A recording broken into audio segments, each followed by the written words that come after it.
Oke, Assalamualaikum warahmatullahi wabarakatuh. Selamat siang, salam sejahtera untuk semuanya.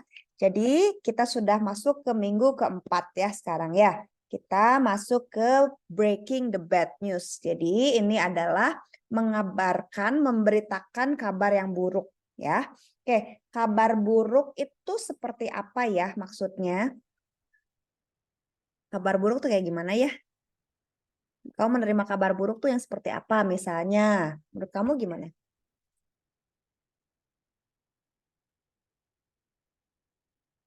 Ada yang mau kasih pendapat? Mary mau kasih pendapat atau belum?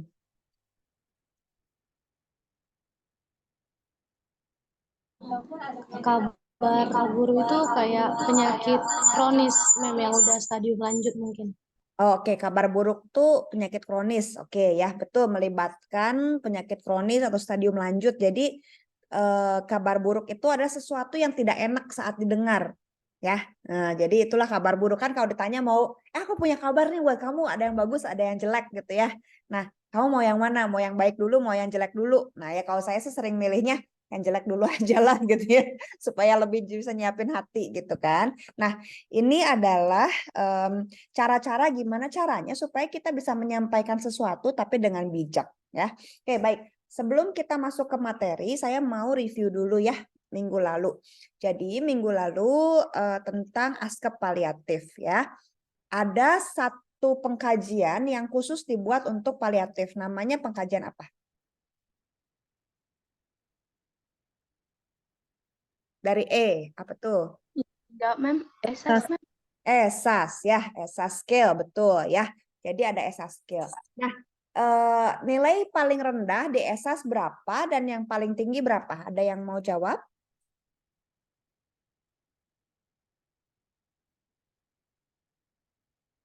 Kan dia kayak numerical ya. Nah, nilai paling rendah berapa?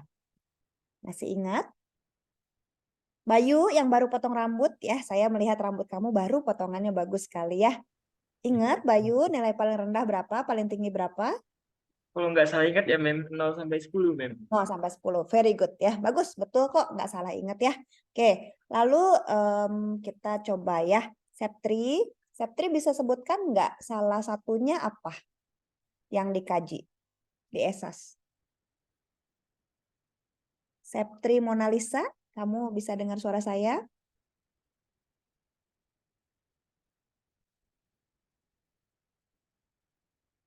Saya? Oke, mungkin gangguan sinyal ya. Oke, mungkin saya coba Rahmadilah. Rahmadilah Muti. Ya, saya tuh pengen nyebut nama pendek kamu Rahmadila. Kamu dipanggilnya siapa? Dila? Iya, Mem. Dila, Mem. Ya, oke ya. Dila, oke ya. Dila, ingat nggak salah satunya apa di esas pengkajiannya? Kan ada komponennya banyak tuh. Salah satunya apa?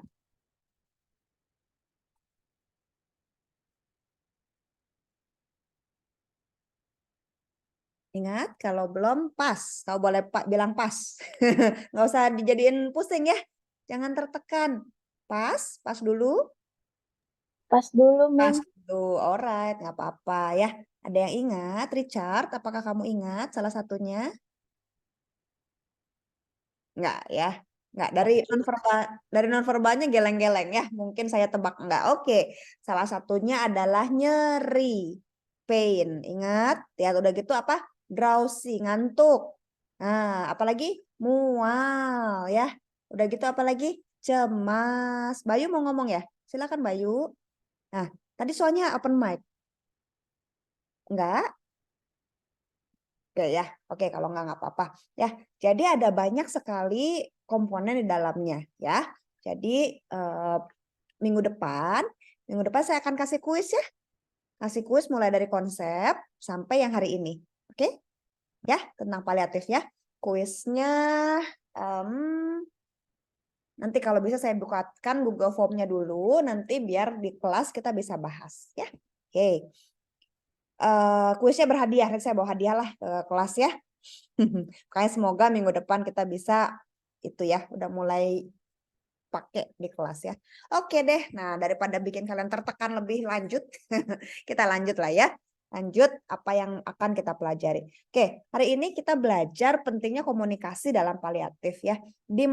Sebetulnya di bidang apapun juga, kalau di keperawatan tuh penting banget komunikasi. Oleh karena itu, ini iklan sedikit ya. Jadi kalau kamu mau sekolah ke luar negeri, kalau kamu lihat ya, biasanya skor TOEFL atau skor IELTS-nya dimintanya lebih tinggi dibanding jurusan lain ya. Jadi jurusan kedokteran, keperawatan itu lebih tinggi. Kenapa? Karena kamu dituntut untuk bisa berkomunikasi ya, berkomunikasi dengan baik, lalu writing dengan baik ya kan.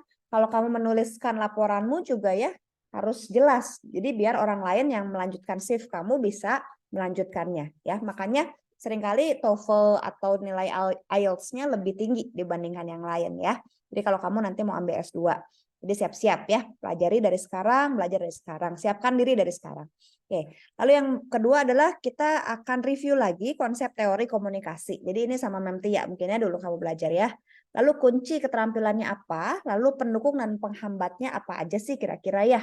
Nah, lalu ini yang gongnya ya, komunikasi dengan cara spikes. Jadi kalau kamu tadi sudah melihat video yang buatan kakak kelas kamu, nah jadi itu yang akan kita pelajari ya. Oke, nah ini kalau komunikasi dalam paliatif, ini dari hasil penelitian ya. Jadi ada, kamu bisa lihat ya, ada komunikasi yang sukses dan komunikasi yang less successful ya. Jadi bukan tidak sukses, tapi kurang baik, kurang sukses ya. Coba kita lihat yang pertama nih, appropriate non-verbal communication ya. Jadi good eye contact, betul? Di sini siapa yang merasa bahwa kalau saya ngobrol sama orang lain, saya malu untuk kontak mata. Ya, nah kan baru hari kesehatan mental ya, beberapa hari yang lalu. Jadi seringkali kita merasa, aduh saya takut, saya minder, saya khawatir ya. Nah, jadi di sini dibilang bahwa good eye contact itu sangat baik ya. Jadi mungkin kalau di Zoom ini ketika kamu mau open cam ya, jadi nggak semua orang nyaman dengan open cam ya. Tapi dengan open cam ini suatu hal yang baik ya untuk kita bisa berkomunikasi. Saya juga bisa lihat ekspresi kalian ya. Lalu good body language ya. Nah, udah gitu kamu bisa lihat yang lain-lainnya ya. Nah, misalnya no distractions ya. Coba kalau misalnya saya lagi mengajar kalian, udah gitu saya suka, aduh bentar ya. Nah gitu ya. Jadi selalu ada distraksi. Berapa menit sekali distraksi kan kamu jadi terganggu ya jadinya ya. Nah kalau misalnya lihat kita contoh lagi ya. Contohnya yang less successful. Kita coba lihat less successful ya. Misalnya tadi ketika Bayu ngobrol ya, Bayu ngomong gitu ya misalnya ya. Kita contohin aja sekarang ya. Bayu coba kamu ceritakan Bayu ngapain aja hari ini? Hari ini habis bangun tidur, sholat. Aduh ini gimana sih teleponnya? Nggak bisa nih handphonenya. Bayu, apa yang kamu rasain barusan? I know, I know. Apa yang kamu rasain barusan? Kurang dua arah, Mem. Kurang dua. Apakah kamu merasa saya abaikan? Kamu lagi cerita loh. Ya, tapi saya abaikan. Ya, Mem. Rasanya gimana? Menyebalkan bukan? Ya, menyebalkan dan sedih ya. Gimana sih Mem Siska katanya nanya tapi nggak didengerin. Ya. Oke, nggak apa-apa Bayu, saya tahu kamu bangun, kamu sholat. Ya. Ya, mandi nggak? Gosok gigi nggak? Iya dong ya. Nah, jadi teman-teman, ketika kamu ignore somebody, kamu mengabaikan seseorang, kamu nanya tapi kamu abaikan ya, atau kamu terlalu berpikir, biasanya begini, masalahnya kalau di mahasiswa perawat tuh begini, ketika kamu pengkajian, coba kamu berefleksi lagi, kamu lihat lagi pengalaman kamu saat klinik. Ketika kamu pengkajian, seringkali kita ada waktu kita nggak fokus akan apa yang diomongin sama pasiennya. Ya, seringkali kita mikirnya apalagi gitu. Ya, ngeblank gitu ya, terus udah gitu apalagi. Jadi terus kamu atau fokus ke pengkajian kamu yang belum diisi. Ya, hati-hati itu bisa membuat pasien kamu felt ignored. Jadi kayak diabaikan, ya. Jadi hati-hati, ya. Jadi kamu juga bisa lagi atau distracting environment. Jadi misalnya ada yang lagi membangun gitu ya, dakdok gitu ya. Jadi mengganggu sekali, ya. Atau defensive body language, ya. Misalnya nih kalau tadi atau misalnya Bayu lagi cerita gitu ya, Mem, saya punya masalah nih, Mem, bla bla bla bla bla. Terus saya begini. Nah, gaya saya begini. Ya, itu kan defensif. Ya, atau misalnya gini, Bayu, sini datang ke saya. Coba, kamu punya salah apa sama saya? Wah, ya, udah defensif gitu kan ya. Nah, jadi hati-hati dengan body language kamu juga, ya. Jadi harusnya ini kamu sudah pelajari di saat komunikasi terapeutik. Kalau lupa lagi, nah ini diingatkan lagi dari hasil penelitian ya, apa aja. Sebetulnya kamu bisa melakukan penelitian ini loh. Ya, misalnya gini, kamu mengobservasi atau kamu mewawancara ke teman-teman kamu ya. Kamu maunya dosen kamu tuh berkomunikasi seperti apa sih? Ya, kamu bisa bagi dua nih, misalnya komunikasi dosen yang baik yang diharapkan mahasiswa. Dan yang kedua adalah komunikasi dosen yang tidak baik yang mahasiswa rasakan. Nah, ini bisa jadi evaluasi loh buat kami. Itu boleh diteliti. Ya, boleh banget diteliti, oke? Ya, jadi ini kamu boleh melakukannya. Jadi saya tunggu nanti ya kalau kamu mau bikin penelitian di next semester. Oke. Jadi silahkan dipertimbangkan. Oke. Nah, kita ingat kan ada komunikasi verbal dan nonverbal. Ya. Oke, coba kalau saya murung terus saya topang dagu gitu ya. Ini berarti komunikasi apa? Misalnya saya non-verbal, yes, non-verbal ya. Ketika Richard tadi saya tanya terus dia geleng-geleng. Ya, itu komunikasi non-verbal yang saya artikan, oh nggak tahu Mem, pas lah ya. Nah gitu. Jadi komunikasi non-verbal itu speaks a lot. Jadi ngomong lebih banyak dibanding apa yang kita ucapkan. Ya, oleh karena itu sebagai perawat kita perlu memperhatikan non-verbalnya seseorang. Gimana sih perlu peka gitu ya. Jadi mau bilangnya cowok nggak peka gitu ya. Nah, jadi ayo belajar peka semuanya. Lihat pasien kamu kebutuhannya seperti apa. Ya. Kalau yang verbal ini kalau bisa lihat ya. Jadi verbal itu penjelasannya. Oke. Jadi apa yang kita omongin itu adalah komunikasi verbal ya. Nah, seringkali pasien dan keluarga itu tuh verbalnya ngomong apa ya. Tapi sebetulnya artinya banyak banget. Ya, misalnya gini deh. Seringkali kayak gini di UGD ya. Dok, yang bener aja ICU-nya penuh. Tadi saya lihat ke sana nggak ada gitu ya. Ini gimana nih papa saya nih udah berapa lama gitu ya di UGD nih. Jadi papa saya butuh ICU. Nah, sebetulnya apa yang ingin disampaikan oleh pasien itu? Kira-kira menurut kamu apa?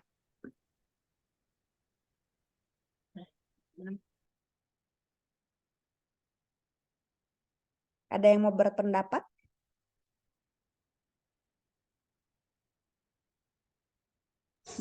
Izin, Mem. Ya, silahkan. Mungkin kalau menurut saya dia pasiennya itu ingin mendapatkan penanganan yang lebih tepat gitu, Mem. Pengen mendapatkan penanganan yang lebih tepat. Oke ya. Apakah pasien itu, thank you ya Galuh ya, terima kasih. Oke, apakah menurut kalian pasien itu cemas, keluarganya cemas? Nah, jadi dia ekspresinya adalah komplain, marah-marah, betul? Ya. Apakah menurut kamu si keluarga pasien itu pengen supaya papanya ini tidak menderita lebih lama lagi, sehingga pengen ke ICU gitu, pengen ditangani dengan cepat, ya? Ya, pengen supaya papanya tidak menderita lebih lama gitu di situ, ya. Nah, jadi kamu harus coba menangkap sebetulnya dia ngomongin apa sih? Apa yang sebetulnya pengen dia omongin? Gitu, ya. Jadi bukan soal pengen cepet-cepet ke ICU-nya, tapi apa yang sebetulnya dia cemaskan. Oke, jadi belajar jadi detektif ya kita di sini ya. Jadi perawat tuh belajar jadi detektif. Oke. Kunci keterampilannya nih. Kuncinya adalah active listening. Active listening kayak gimana? Dengerin, ya, dengerin. Salah satunya adalah dengan kontak mata, dengan menyiapkan waktu gitu kan. Terus udah gitu menyimak. menyimak. Oh iya, oh, oke gitu ya. Jadi menyimak ya. Lalu questioning. Questioning juga ada misalnya, oh jadi maksudnya begini ya. Nah, gitu ya. Open question kayak minggu lalu kita belajar di bahasa Inggris ya. Close, clarifying, probing ya. Clarify, mengklarifikasi. Apakah maksudnya ini? Nah, gitu ya. Lalu probing tuh menggali ya. Nah, udah gitu reflecting ya. Seperti tadi saya bertanya kembali kepada Bayu ya, waktu saya cuekin Bayu ya. Bayu, apakah kamu merasa dicuekin sama saya? Jadi Nah, ya, betul. Jadi itu direfleksikan. Apakah betul itu yang Bayu rasakan gitu ya? Jadi direfleksikan kembali ya. Lalu di summary. Summary itu kayak tadi contohnya saya dengan Bayu lagi ya, waktu Bayu dicuekin ya. Nah, ini jadi kesimpulannya adalah nggak enak kan untuk dicuekin seseorang ketika lagi ngobrol. Nah, jadi jangan melakukan hal itu. Ya, oke. Jadi ini adalah kuncinya. Oke, sampai sini aman? Clear? Mem- Aman ya. Clear, Mem. Lanjut kita ya. Oke. Nah, ini adalah ingat nggak waktu itu Mem Tia mungkin pernah ngajar ya. Ada sender, ada receiver ya. Ada message-nya. Betul? Ada pesannya yang di tengah-tengah. Nah, banyak banget yang bisa mempengaruhi pesan tersebut nyampe ke si pendengar ya.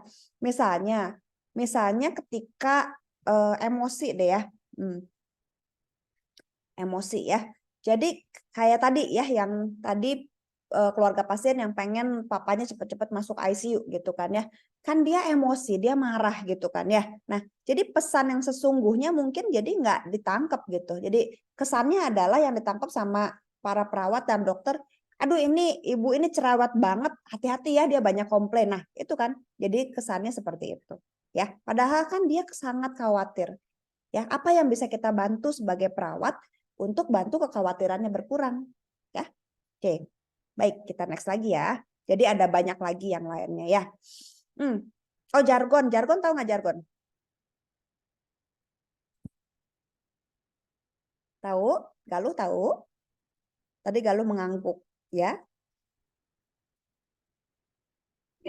Jargon tuh yang biasanya kayak dipakai buat ini kan mem, aduh apa ya, kayak misalnya kita ada kegiatan mem, terus kita kayak disuruh sebut Universitas Awabros kayak gitu-gitu mem. Well, bisa sih disebut jargon juga ya, tapi kan nanti nggak mungkin yel ya kan depan pasien kan. Ya, ada lagi nggak yang mau jawab? Jargon tuh apa? Masih bukan jargon yang itu maksudnya Galuh ya. Kalau itu lebih ke yel-yel gitu ya. Oke, thank you ya Galuh. Ada lagi kira-kira jargon tuh apa?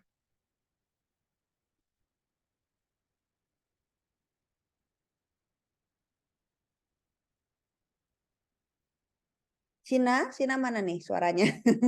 Sina boleh bantu jawab Sina. Jargon kamu pernah tahu apa? Sama kayak Galuh sih, Mem. Kalian nih dasar anak-anak BEM ya jadinya. Jadi Universitas Awabros Jaya gitu ya. Bukan juga ya. Jadi nggak seperti itu ya jargon ini ya. Jadi jargon ini adalah istilah-istilah yang kurang bisa dimengerti oleh pasien. Oleh orang yang menerima pesan. Ya, jadi istilah-istilahnya misalnya nih gini, kalian kayak misalnya kemarin ya, Bayu bilang ke saya gitu ya, Arasto mem. Terus nanti saya jawabnya, Gwencana Bayu gitu ya. Jadi istilah-istilah yang nggak semua orang bisa mengerti gitu. Ya, kalau kalian pencinta drakor, kalian suka ngikutin Korea-Koreaan, kalian akan tahu, oh maksudnya ini, mem. Kalau saya, apa itu gitu, ngeheng dulu gitu ya. Nah, jadi istilah-istilah yang jarang digunakan. Makanya nanti coba pakai istilah yang mudah dimengerti oleh pasien dan keluarganya ketika menjelaskan sesuatu. Ya, coba deh lihat yang contoh kakak kelas kamu. Mereka memakai kata-kata yang sangat bisa dimengerti gitu. Ya, oke. Baik, kita lanjutkan lagi ya. Nah, ini pernah enggak atau sebelum kita lanjut ya, pernah enggak kamu takut untuk menyampaikan sesuatu ke pasien kamu? Kamu pernah ada ini enggak? Kamu pernah menemukan pasien yang kamu rawat meninggal? Nah, saya stop share dulu lah ya. Apakah kamu pernah menemukan pasien yang kamu rawat meninggal? Ada punya pengalaman tersebut? Atau Belum. belum? Oke, belum. Atau mungkin ada keluarga dekat kamu yang meninggal dan kamu dulu yang tahu. Yang lain belum tahu gitu. Ada? Belum, Belum. Mem. Belum juga. Nggak ada gitu. Atau ada seseorang yang kecelakaan dan kamu bingung mau ngasih taunya gimana gitu. Pernah nggak? Belum pernah juga, Mem. Belum pernah? Pernah, Mem. Pernah, Mem. Belum. Oh, Nur Fadilah belum ya. Wah, hidup kalian aman-aman ya, kecuali Bayu. Bayu pernah ada kejadian seperti apa? Yang pertama, kedua, sama ketiga. Mem sebutkan tadi. Oh, tiga-tiganya. Oke, yang mana yang mau kamu ceritakan? Perasaan kamu bagaimana? Yang terakhir deh, Mem. Yang terakhir, oke, yang ada kecelakaan dan kamu bingung ngasih taunya gimana? Sebenarnya yang Bayu yang kecelakaannya, cuman mau ngasih taunya itu bingung. Mau ngasih taunya bingung. Oke, apa yang menyebabkan kamu bingung, Bayu? Takut yang apa? Receivernya kaget, Mem. Penerima. Oh, oke. Takutnya yang kamu kasih tahu kaget gitu ya. Oke. Apakah kamu tidak ingin membuat dia khawatir dengan berita tersebut? Betul. Apakah kamu takut salah ngomong? Nggak takut salah ngomong, Mem. Cuma takut nyakitin, takut bikin kaget. Nah, oke, takut tambahin cemas. Begitu? Betul, Mem. Baik, terima kasih ya Bayu udah sharing. Oke deh, kita lihat ya apa yang bisa kita pelajari dari sini ya. Oke, nah teman-teman ini adalah dari hasil penelitian juga nih ya. Kenapa sih kita sebagai tenaga kesehatan tuh suka takut ngomong gitu ya. Suka khawatir kalau ngomong sesuatu apalagi ngasih tahu prognosis yang sulit ya. Saya ada cerita di sini ya. Jadi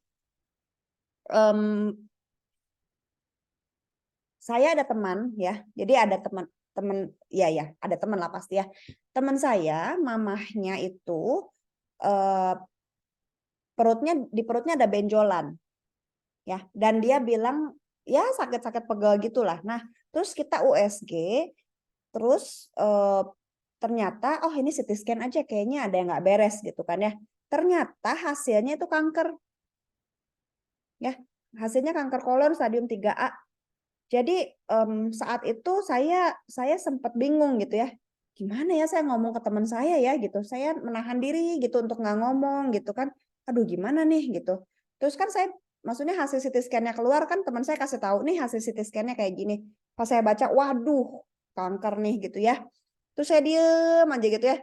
Terus dia tuh tanya apa artinya. Terus saya nggak jawab dulu, saya diamkan dulu ya. Terus saya bilang sama dia, kamu mau tahu jawaban yang sebenarnya, kamu siap nggak gitu ya, karena ini hasilnya nggak gitu bagus. Terus dia bilang nggak bagus gimana, kayaknya mendingan kita ketemu deh ya. Nah jadi ada hal-hal yang sulit untuk diungkapkan langsung ya. Nah kadang kita sebagai perawat, bukan kadang ya, sebenarnya sering karena ini ada di penelitiannya, kita takut disalahkan. Ya, misalnya, kok bisa sih kanker gitu ya? Nggak mungkin, kamu salah kali bacanya. Nah, gitu ya. Nah, atau misalnya saya nggak tahu gitu ya. Ih, apa sih ini ya hasilnya tuh apa gitu kan ya. Terus nanti kalau dia nanya-nanya gimana? Ya, udah gitu kan ini teman saya ini dekat dengan saya hubungannya. Jadi saya takut nangis depan dia. Ya, saya khawatir saya nangis gitu. Saya takut mengekspresikan emosi saya. Udah gitu ini yang sering kali saya alami ketika jadi mahasiswa. Ketika saya ngobrol sama pasien, saya deg-degan, takut pasiennya nanya gitu ya. Jadi menurut suster gimana? Aduh, gimana gitu ya. Dan dulu dosen saya susah ditemui gitu kan. Jadi saya bingung, saya harus nanya ke siapa, saya harus cari pertolongan ke siapa gitu. Ya. Nah, jadi saya sangat takut ketika jadi mahasiswa, saya ketika ngasih pendidikan kesehatan ke pasien, saya takut banget kalau dia nanya-nanya gitu. Apalagi hal yang saya tidak mengerti gitu. Jadi saya takut ya. Nah, atau begini, yang terakhir gini. Ada satu orang murid ya, papa mamanya sudah meninggal. Mamanya sakit serangan jantung meninggal dan dia tidak ada di situ. Berapa lama kemudian papanya meninggal, ya. Terus dia bilang gini ke saya setelah saya kelas, saya ngajar paliatif dulu ya. Terus dia bilang gini, Ibu, saya nggak mau masuk kelas paliatif, saya boleh nggak setiap kelas paliatif saya nggak datang? Dia bilang kayak gitu. Saya nggak mau jadi perawat paliatif. Loh, dia bilangnya, loh nanti kamu nggak lulus gimana? Ibu saya nggak bisa, katanya. Saya trauma Bu, dia bilang gitu. Nah dari situ dia cerita, dia sangat-sangat menyesal kenapa dia tidak berada di samping mamahnya ketika mamahnya sakit. Dia bilang, Ibu saya sekolah kesehatan, saya belajar caranya bagaimana CPR, memberikan pertolongan. Tapi saat itu saya nggak bisa nemenin mama saya yang serangan jantung. Kebayang nggak Bu, saya nyeselnya kayak gimana, saya merasa bersalahnya seperti apa. Dia bilang gitu, ya saya nggak mau Bu dekat-dekat orang meninggal, saya nggak mau, saya nggak tahan, dia bilang. Ini cowok loh yang ngomong. Ya, laki-laki yang ngomong begini. Terus saya diem, saya dengerin dia gitu kan ya. Terus saya dalam hati berdoa, saya harus ngomong apa Tuhan sama orang ini gitu kan, sama anak ini, karena saya mau nolongin dia tapi gimana caranya gitu kan. Nah, jadi akhirnya saya bilang take your time, nggak apa-apa kamu merasa takut, merasa trauma. Cuman mau nggak belajar mengalahkan diri kamu sendiri, saya bilang. Ya, mau nggak ngalahin diri kamu sendiri? Kamu yang takut, kamu yang khawatir, mau nggak dikalahin, gitu ya? Supaya kamu bisa tolong orang-orang yang seperti kamu, saya bilang kayak gitu. Ya, nah akhirnya dia sekarang bekerja di rumah sakit kanker di Jakarta, ya. Kalau kamu coba lihat ya, ada rumah sakit kanker MR Triple C namanya. Nah itu dia kerja di situ sekarang ya. Nah, jadi dia mengalahkan traumanya. Ya, jadi hal-hal inilah yang bikin kita sulit untuk ngomong sama pasien kita. Oke, ya semoga hal ini kita bisa hadapi bersama-sama. Ya, oke. Nah, yang diinginkan oleh pasien dan keluarga seperti tadi teman saya ya, yang saya mau jelaskan hasil dari mamahnya gitu, hasil CT scan mamahnya. Dia pengennya informasi ya, dia pengen tahu kan itu kenapa. Ya, dan dia juga punya hak dan kewajiban untuk tahu. Oke, lalu dia juga pengen ada teman ngobrol. Jadi harus gimana? Kalau ini memang hasilnya nggak bagus, saya harus gimana? Ya, udah gitu ada juga dia pengen bantuin dong ngobrol sama dokternya. Nah, ya, jadi ada peran-peran yang dibutuhkan. Oke, nah jadi nanti kamu sebagai perawat ya perlu kasih informasi ya, terus perlu jadi teman ngobrol yang baik, juga bantuin ngobrol, bantuin ngomong ke dokternya biasanya ya. Jadi peran kita sebagai advokat itu sangat-sangat penting. Oke, nah ini dia. Ini adalah gongnya ya. Apa yang akan kita pelajari ya? Spikes. Kalau kemarin kita belajar esas, sekarang kita belajar spikes ya. Bukan speakers ya. Seringkali sebutnya speakers tapi spikes ya. Oke, spikes ini tahun 1998 dibikinnya. Udah lahir belum? Belum ya. Banyak dari kalian yang belum lahir di sini ya, 1998. Oke, nah S-nya adalah ya kita sebutin bareng-bareng ya supaya kamu bisa ingat juga ya. Oke, boleh open mic-nya semuanya ya. Ulangi saya berbicara ya. S buat setting. Nah, S buat apa? S adalah setting. ya. P adalah perception. P adalah Perception. Oke. I adalah invitation. I adalah Invitation. oke. K-nya adalah knowledge. Knowledge. Ya, K-nya nggak dibaca ya. Knowledge. Knowledge. Oke ya, pengetahuan. Oke, E-nya gampang ya. Empati. Empati ya kalau di bahasa Inggrisnya. S-nya adalah strategi dan summary. Strategi and summary. Ya, summary. Oke ya. Oke, kita ulangi lagi sini ya. Oke deh. S-nya apa? S adalah setting. Oke. SP. P adalah persepsi. Ya. I adalah invitation. Good. K adalah apa? knowledge, Ya, terus udah gitu E adalah empati, Empati. ya. S yang terakhir adalah Strategi. strategi dan strategi and summary. summary ya. Good. Oke ya. Nah, itu yang harus kalian ingat ya. Itu pasti keluar di ujian ya. Jadi pasti keluar ya. Saya udah kasih dulu kisi-kisinya, oke? Oke. Nah, gini. Jadi ketika kita mau menyampaikan kabar buruk, oke lah, anggaplah orang dengan kanker ya. Nah, tadi yang teman saya itu kanker kolon, kanker usus ya. Nah, ketika saya mau ngobrol itu ke teman saya ajak dia ketemuan. Tapi ketemuannya bukan di tempat yang rame. Ya, begitu juga kalau kamu mau ngajak ngobrol ke pasien atau ke keluarga, apakah kamu akan ngobrol di tempat ramai kayak begini? Tidak. Tidak. Ya, menurut kamu kenapa? Khawatirnya apa? Menjaga privasi, Mem. Menjaga privasi, betul sekali ya. Udah gitu ketika kamu ngomong, kamu khawatir nggak orang di sebelah kamu dengerin? Ya, nah iya, jadi harus diatur settingnya ya. Ada lokasinya, kamu harus tempatkan orangnya siapa aja, siapa yang akan kamu ajak ngobrol, dan waktunya juga harus yang dia nyaman untuk ngobrol. Ya, kapan enaknya ngobrolnya gitu ya. Kan nggak mungkin bangun tidur terus langsung diajak ngomong, Bu, saya mau ngomong, Bu, perihal kondisi bapaknya. Nah, gitu ya. Kan nggak seperti itu ya. Tapi ada settingnya. Oke? Yang berikutnya adalah perception ya, atau persepsi. Nah, tanya dulu sebelum menjelaskan. Ayo loh, kayak gimana ya? Misalnya ya. Ini teman saya tadi misalnya Richard, misalnya ya. Misalnya ini adalah teman saya tuh Richard ya. Oke, Richard, menurut kamu apa yang udah kamu tahu mengenai kanker itu apa? Richard boleh bantu jawab nggak? Apapun lah jawabannya boleh.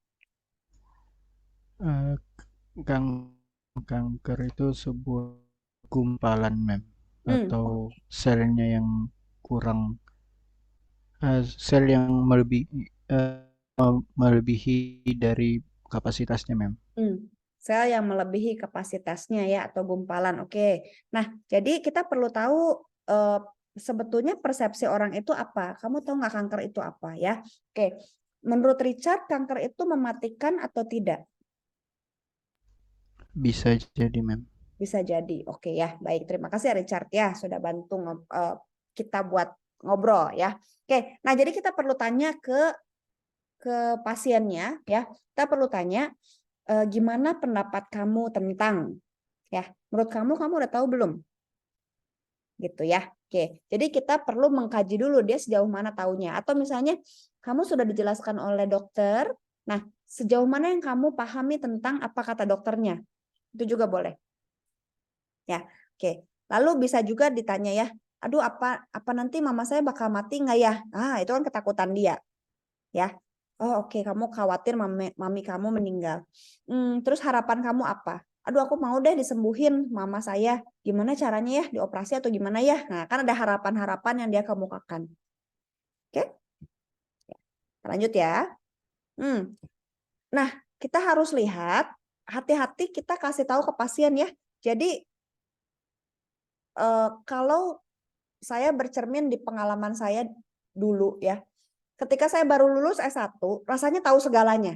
Ya, rasanya tahu banyak gitu ya. Jadi saya pengen kasih tahu ke pasien itu semua yang saya ketahui. Ya, tapi apakah pasien pengen informasi lebih? Apakah pengen tahu sebanyak itu? Ya. Nah, ada juga pasien nggak mau. Aduh, saya nggak mau denger deh, saya nggak mau dengar mama saya punya kanker gitu. Ya. Nah, atau misalnya pasien nggak yakin gitu ya, nggak yakin, bisa nggak yakinnya dia, aduh saya nggak kuat nggak ya dengerin sekarang gitu. Atau misalnya kalau saya banyak tahu, saya makin khawatir nggak? Nah gitu. Ya, jadi perlu dipertimbangkan hal-hal seperti ini. Ya, oke. Nah, invitation. Oh ya, jadi gini. Ketika kamu kasih tahu persepsi, ya, kamu perlu tanya dulu. Misalnya, oke, Pak Richard, tadi kan Bapak bilang tentang kanker demikian. Apakah Bapak bersedia saya jelaskan sekarang mengenai hasil CT scan ini? Nah, kamu perlu tanya. Ya, kalau perlu tanya, kalau Richardnya bilang oke, nggak apa-apa suster, jelasin aja. Nah, berarti saya boleh menjelaskan. Ya, oke. Kamu juga boleh bilang misalnya, Pak Richard, kalau Bapak merasa terlalu banyak informasinya atau Bapak udah merasa kewalahan, Bapak boleh bilang stop. Ya, jadi saya akan berhenti menjelaskan.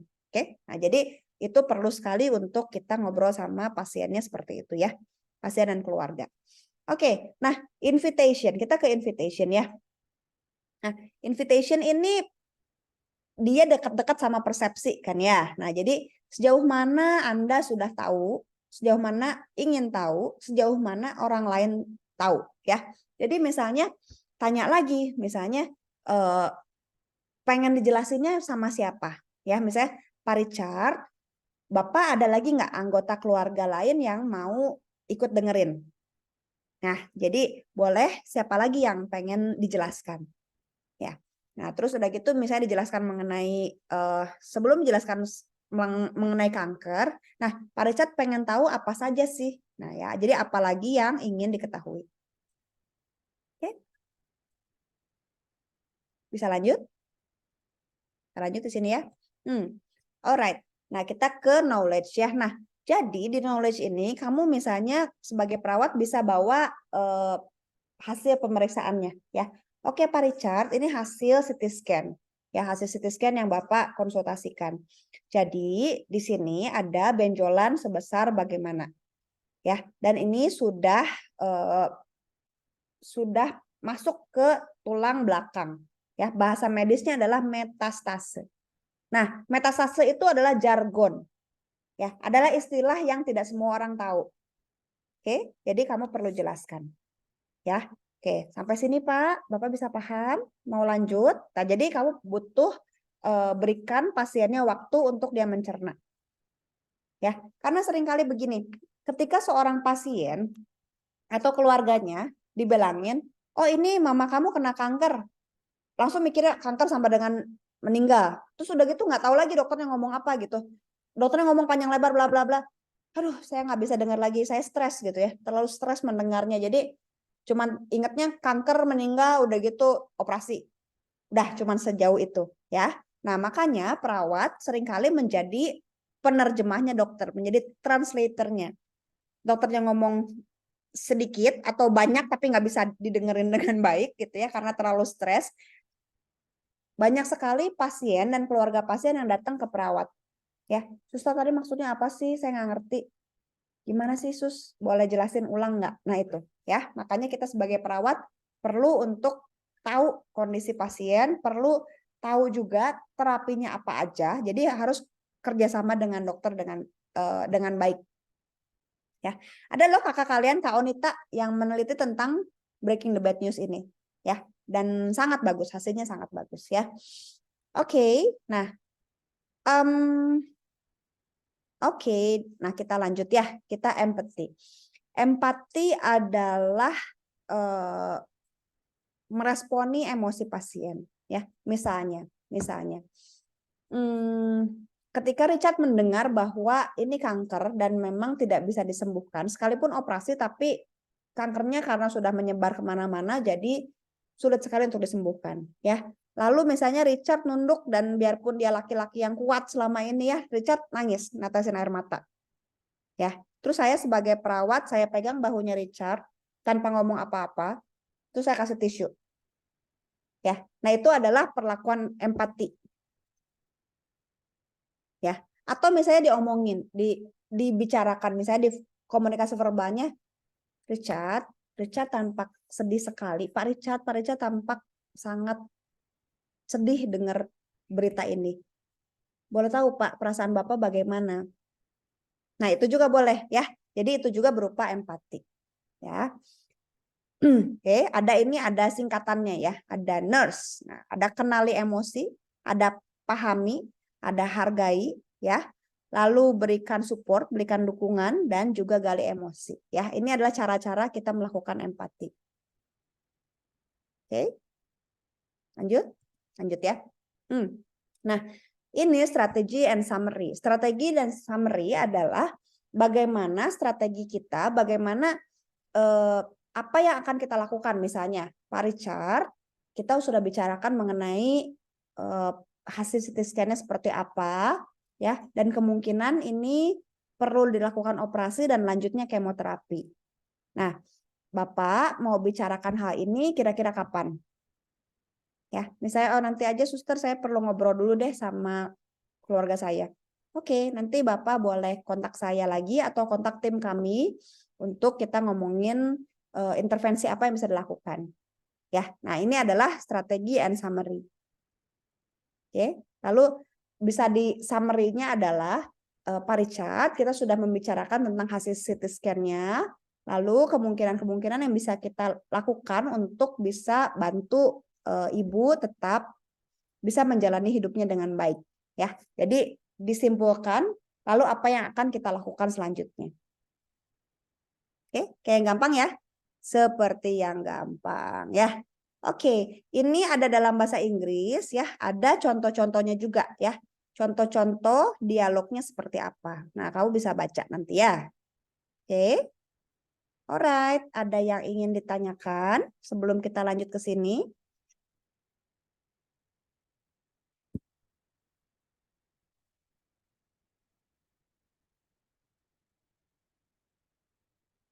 Kalau mendengarkan seperti yang gampang ya dilakukan ya. Ya nggak? Ya kan? Nah, oke. Ada tugas untuk minggu depan karena si Spikes ini nanti saya minta kamu bikin video project. Ya. Seperti yang saya kasih kakak kelasmu itu. Ya, nanti kamu bikin dalam tim, dalam grup ya, dikumpulinnya enggak dekat-dekat gitu ya, nanti di UTS dikumpulinnya ya. Nah, jadi saya mau kamu bikin grup dulu, bikin kelompok ya. Saya tanya ke Galuh deh, Galuh kan ini ya, Galuh si pennya ya. Entah Galuh Taricat lah ya, siapa aja ya. Oke, Galuh ada kelompok enggak kalian? Udah terbentuk kelompok belum? Dari mata kuliah lain gitu, biar nggak ganti-ganti. Ada, Mem. Ada, oke ya. Berapa kelompok semuanya? Setiap Kayaknya ada 5 atau 6 kelompok, Mem. 5 Isinya ya. ada 4 orang. Oke, jadi isinya 4 orang. Oke lah, boleh. Nah, jadi kalau mau si kelompok tersebut nanti kelompok yang sama juga untuk paliatif. Jadi daripada kalian pisah-pisah grup lagi. Ya, jadi terserah kalian. Kamu nyamannya dengan kelompok yang sama atau kelompoknya beda lagi, terserah kamu. Ya, nanti boleh dibicarakan. Nah, minggu depan saya mau perwakilan aja dari semua kelompok itu, salah satu kelompok yang memperagakan bagaimana caranya memberitakan kabar buruk si Spikes itu. Kamu boleh rancang skenarionya, ya. Nanti skenarionya nggak usah ditulis, nggak apa-apa lah ya. Pokoknya kamu punya skenario, terus kamu tampilkan di kelas, ya.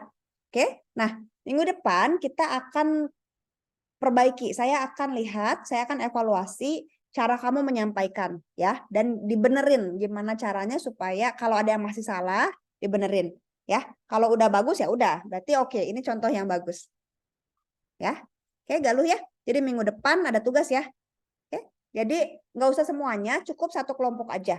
Satu kelompok yang memperagakan, misalnya satu pasien, satu perawat, 2 anggota keluarganya misalnya ya, boleh lah seperti itu ya. Tapi harus ada yang berperan sebagai pasien dan perawat.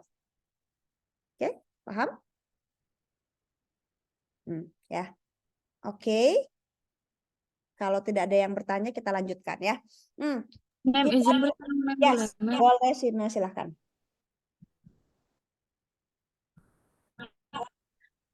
Nah, bertanya, Mem, kalau misalnya keluarga pasien hasil dari labnya, Mem, atau ronsennya, tapi si pasien atau keluarganya pasiennya itu tetap denial gitu, Mem.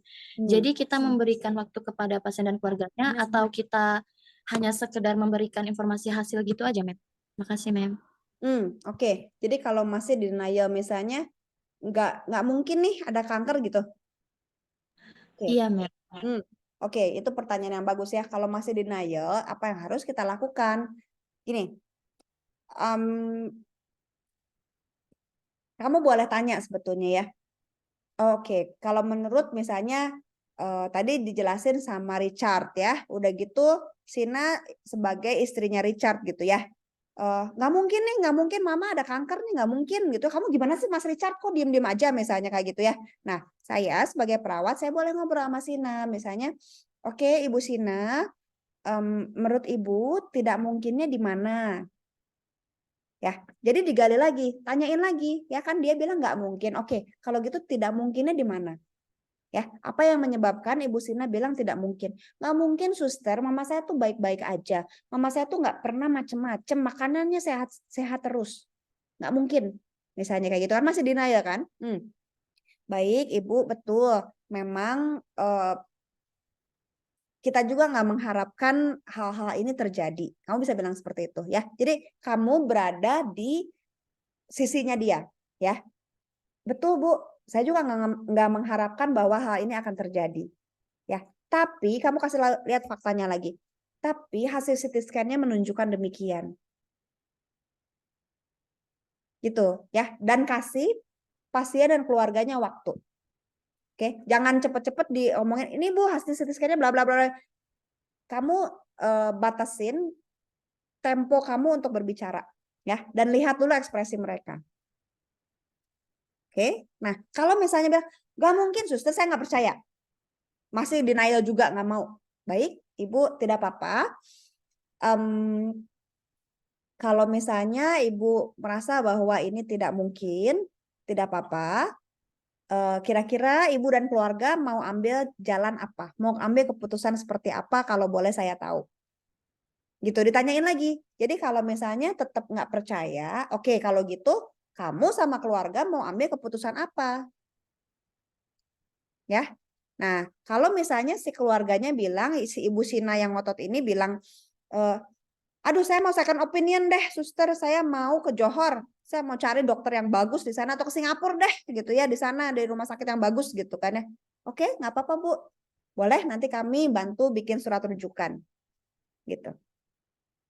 Ya, jadi nggak apa-apa. Kalau keluarganya masih ngotot, nggak apa-apa, kita tetap hargai keputusannya dia. Kalau dia mau second opinion nggak masalah. Oke, ya, kayaknya Sina, kamu bisa dengar saya dengan baik karena kamu kayaknya sinyalnya kurang baik. Sina, terjawab?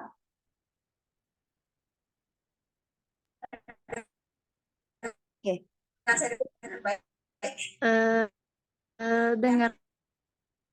Sina nggak apa-apa, mau off cam nggak masalah ya. Takutnya gara-gara on cam jadi kuota kamu harus diambil lebih banyak ya. Udah terdengar belum, Mem? Ya, nah sekarang lebih jelas ya. Gimana? Jelas. Apakah terjawab apa yang kamu tanyakan? Sudah, Mem, jelas, Mem. Ya, oke, thank you ya. Oke, kita lanjut dulu Ya, ya. Mem. Sama-sama. Jadi itu very good question ya. Dan memang perlu trik buat cara ngomong ke pasiennya ya. Nah, itulah yang akan kita lakukan dalam praktek minggu depan ya. Oke. Nah, teman-teman, apa yang kamu lakukan ketika kamu melayat? Apa yang kamu omongin waktu kamu melayat? Ya. Seringkali kita bilang sabar ya. Yang kuat ya. Semangat ya. Semangat untuk apa coba? Ya, sabar ya, apalagi harus saya sabarkan. Nah, ya. Jadi hati-hati ya, hati-hati ketika kamu mau omongin ini, hati-hati gitu ya. Nah, atau misalnya ini sering kali kayak gini nih. Oh kanker ya? Ih, teman saya pakai ini deh. Rebusan daun sambiloto misalnya ya. Coba deh gitu ya. Itu bagus deh mujarab. Nah, seringkali kita pakai pengalaman kita ya, tanpa tahu bahwa itu ada efek sampingnya enggak ke pasien tersebut. Nah, biasanya ibu-ibu nih kayak begini nih ya, cobain lah pakai ini gitu ya, kamu nggak hamil-hamil, coba deh pakai ini gitu. Nah, seringkali mereka terlalu cepat dalam kasih solusi gitu ya. Mereka pikir itu hal yang bagus, padahal yang ngedengerinnya apsi gitu ya. Ya. Nah, jadi hati-hati ya, hati-hati ketika kamu mau menyarankan sesuatu. Ya. Atau kalau begini nih. Kalau ya, seandainya saya pasiennya. Nah, saya mau nanya kalian sekarang ya. Siapa yang kalian jawab? Kalau saya adalah pasiennya tadi yang dibilangin kanker ya. Terus saya tanya nih ke kalian sebagai perawat. Suster, apakah saya akan mati? Kamu jawab apa? Ada yang mau coba? Coba jawab. Suster, apakah saya akan mati? Jawabannya apa? Kalau Bayu dan Richard ya udahlah. Mas perawat ya, bruder gitu ya. Kanker ya, berarti saya mati dong. Saya akan mati dong. Jawabannya apa? Apa yang bisa kamu jawab?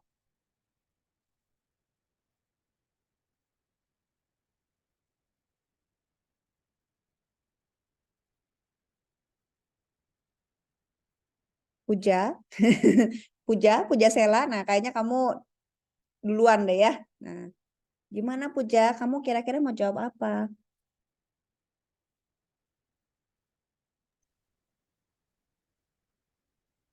Paling saya bilang gini aja sih, Bang. Hidup ini kan di tangan Tuhan, Tuhan yang ngatur semuanya gitu. Hidup ini tangan Tuhan, Tuhan yang ngatur semuanya gitu. Oke, itu good answer ya, itu jawaban yang bagus ya. Jadi kamu tidak mengiyakan dan tidak mengenggakkan gitu kan ya. Tapi kamu bilang ada fakta yang lain gitu kan. Jadi itu good answer, bagus ya. Itu jawaban yang bagus sebetulnya ya. Ada lagi yang punya ide? Vanessa, bagaimana menurut kamu? Apakah kamu punya ide ketika seseorang ngomong gitu, kamu mau jawab apa, Vanessa? Kurang lebihnya sama kayak Puja Sela, Mem. Cuman kayak gitu, Mem. Kayak mati itu kan sudah pasti, Mem, sudah takdir. Jadi setiap manusia pasti akan mati, hanya saja kita tinggal menunggu giliran. Jadi yang kita lakukan sekarang adalah berusaha untuk melakukan pengobatan secara maksimal. Itu, Mem. Oke, baik Vanessa, terima kasih ya. Itu ya suster ya, jadi nunggu giliran ya. Berarti saya duluan nih dok, sus nih gilirannya nih. Bye-bye suster Vanessa gitu ya. Nah, oke. Coba ada lagi? Ada yang mau punya ide? Yang ganteng-ganteng mau kasih masukan, kasih ide? Bayu, Richard, boleh? Karena cuma 2 kalian yang gantengnya ya. Nah, tadinya ada 3, sekarang tinggal 2 ya. Mau kasih kasih pendapat? Siapapun. Nah, Richard kok ngomong? Nggak? Nah, gimana? Kalau dari saya, Mem, untuk semisalnya si pasien dikatakan kayak gitu, mungkin saya akan bilang kemungkinan memang ada, tapi jika Anda berjuang terus, maka kematian itu tidak mendekat ke Anda. Tapi jika Anda tidak berusaha untuk tidak sembuh, maka begitu memang. Oke, terima kasih ya Bruder Richard ya. Asa capek berusaha, saya udah menyerah aja lah. Ya, kan tadi sama Richard ditakut-takutin kan. Kalau kamu berusaha bisa sembuh nih ya. Nah, ternyata dia berusaha nih, udah gitu sebulan kemudian meninggal, gimana ya? Aduh, gitu kan ya. Nanti jadinya gimana gitu ya. Tapi itu ide yang bagus ya yang Richard kasih tahu ya. Ayo kita berusaha ya bareng-bareng gitu ya. Boleh. Oke, Bayu punya pendapat?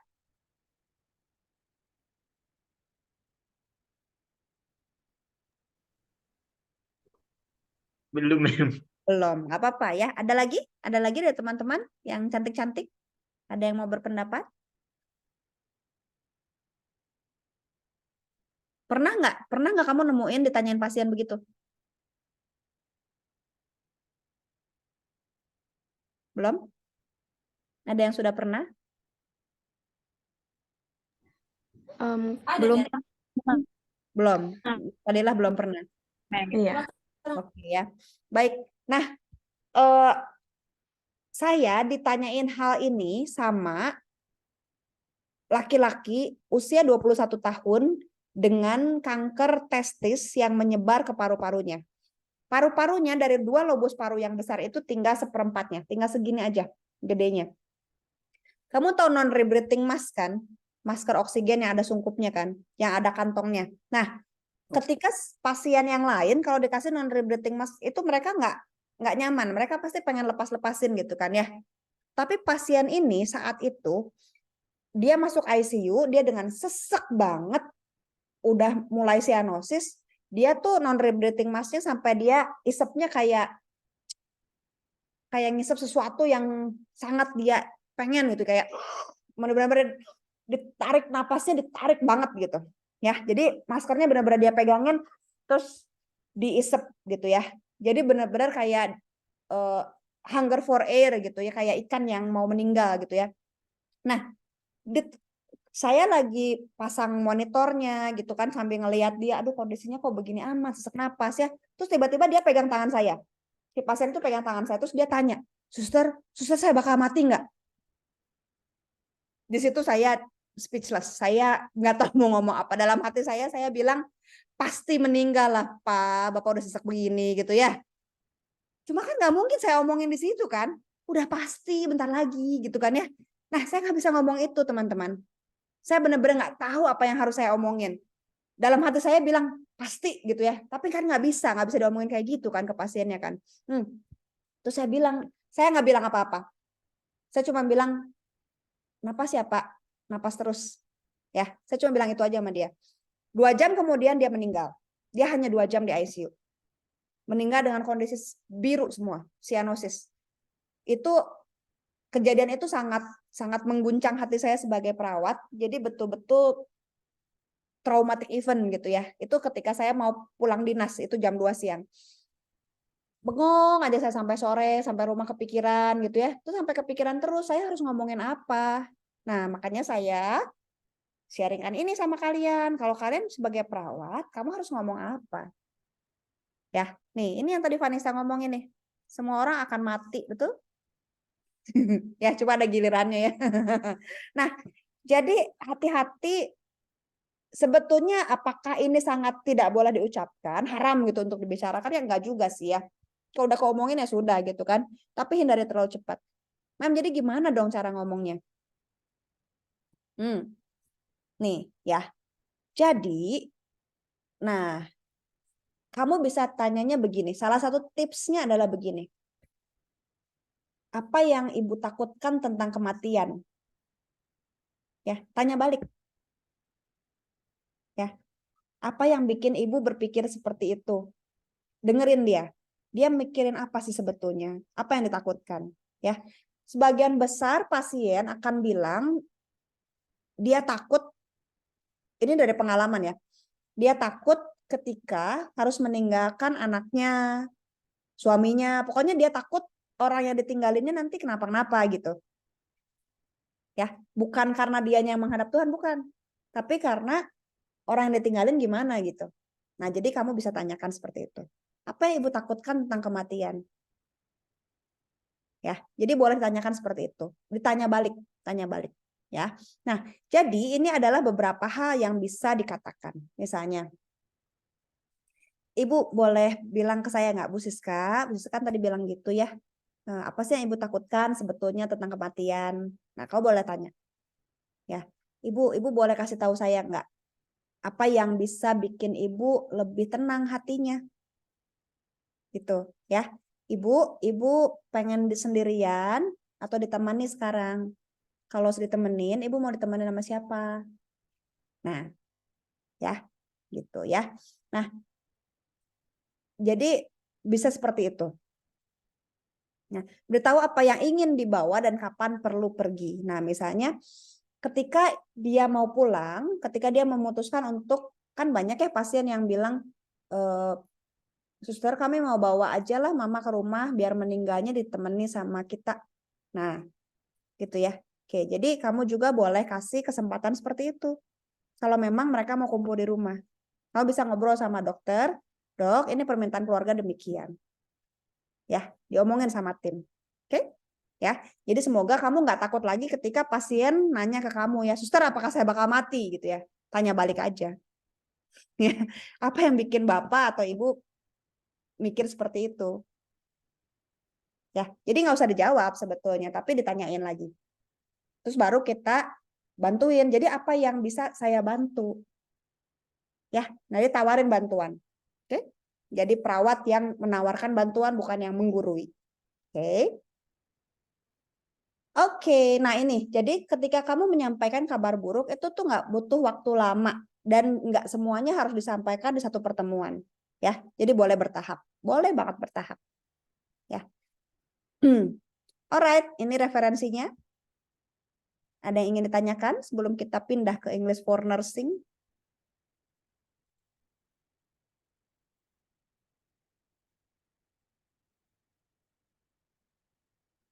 Oke, kayaknya tidak ada. Baik, minggu depan apa PR-nya? Tugasnya apa di paliatif? Selain kuis. Ya, apa PR-nya? Kita ulangi lagi deh, kasih PR-nya ya. Nah. Oh ya, Nur Fadila mau jawab. Boleh. Gimana, Nur? Ya. PR Untuk tugasnya minggu depan itu project satu kelompok itu buat project breaking bad news, ma'am. Nanti terus dipraktekkan di depan kelas gitu. Oke. Apakah semua kelompok apa salah satu aja? Salah satu aja, ma'am. Salah satu aja ya. Oke, jadi kalian janjian lah kelompok mana nih ya yang menjadi contoh. Oke. Jadi silahkan. Oke, kalau gitu kelas paliatif selesai. Saya stop recordingnya ya.